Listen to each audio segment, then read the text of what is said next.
here last year inducting Nate Ravitz, and it's really a pleasure to be back here again to induct James Quintong.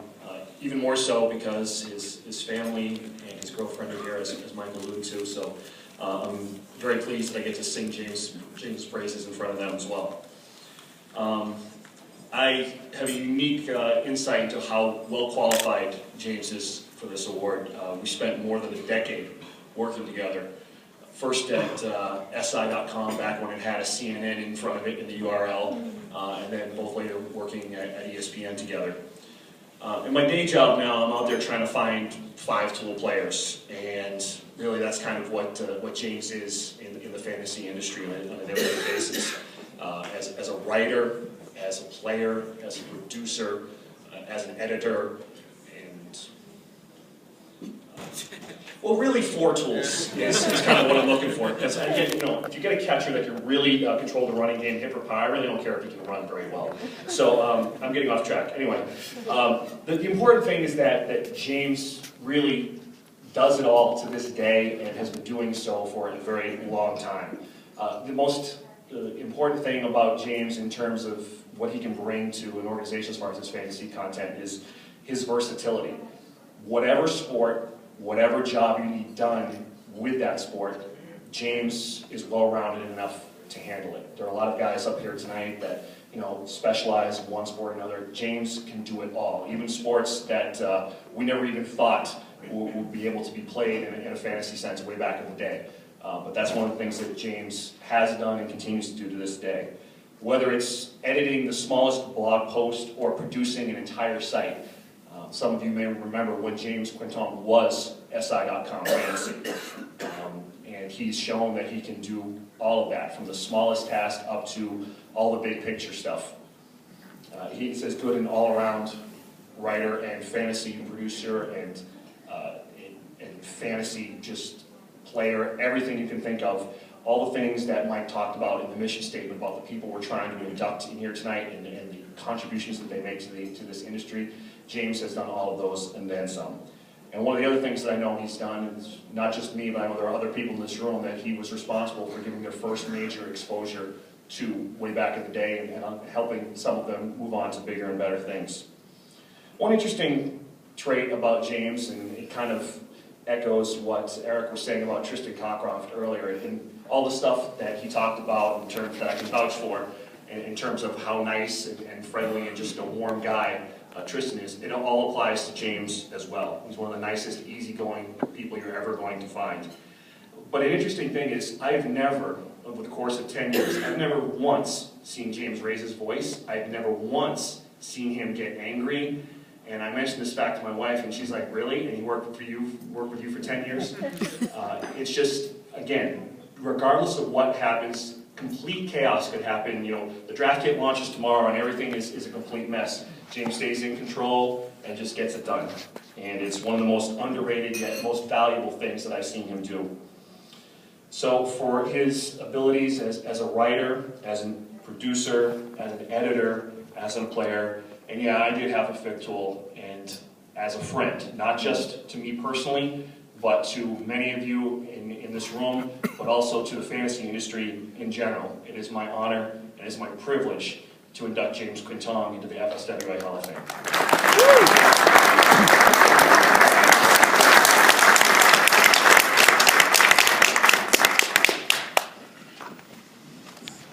Thank you for those kind words, Jason.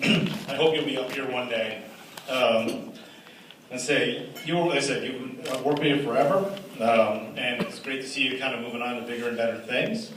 It's say something about you and just this industry, that we can get people like Jason to go literally into the big leagues. And through him, I learned a lot about sabermetrics, I learned a lot about scouting, I learned a lot of things that just helped me become a better fantasy player, fantasy producer, fantasy writer. I'd like to thank the Fantasy Sports Writers Association for this honor. I wanted to be a journalist for as long as I could, and I've always been a huge sports fan, and I started playing fantasy sports back in Northwestern in 1994 in a league that actually included George Will's son, somehow. But I still never thought I'd put this all together and make this a career, never mind getting this honor. In terms of the fame part of the Hall of Fame, in terms of the general public, I don't know if I'm necessarily the most famous person out there, at least compared to some of my other fellow Hall of Famers. I haven't written as much, although I still do for ESPN, as opposed to when I was at Sports Illustrated, pretty much being the fantasy site, as Jason mentioned. And I've only done a few handful of radio appearances over the years. And my TV appearances are pretty much limited to my time on Jeopardy back in 2005. Where to this day, I still regret not asking Alex Trebek to join our fantasy hockey league. It definitely was sitting in the back of my mind, but I just never got around to it. And even asked about fantasy sports there, so I hope that I made an impression there and kind of represented the industry back then. Even now, after nearly 15 years in the business, I'm usually still surprised when I meet people that actually know what I do, what I've done. Here, you know, I probably should expect it, but even when I'm going out to different like conferences or meeting some relatives, like, wait a minute, you know James Quintong? Like, yeah, that's me. Yeah, what of it? Well, I think I've kept a relatively low profile. I've done plenty of work behind the scenes for longer than I've realized, so I'm honored that the FSWA and the Hall of Fame Committee have recognized me for my contributions, both as a writer and as an editor and an advocate for fantasy sports to some of the biggest brains in sports journalism. First at CNN Sports Illustrated, and then ESPN. I've been fortunate over the years to get the opportunity to write about all sorts of sports from a fantasy perspective. Obviously, there's fantasy baseball and football, but I've done some basketball, done some hockey, done some auto racing, done some golf. One of my shining pieces of work was my XFL preview back in 2000, 2001. Of course, I probably would have done well if I hadn't traded Tommy Maddox for a kicker, but you know, so be it. I'd like to think that I played a part in legitimizing fantasy sports and fantasy sports writing at both these places, both through my contributions and through the works of all the different writers that I've dealt with over the years.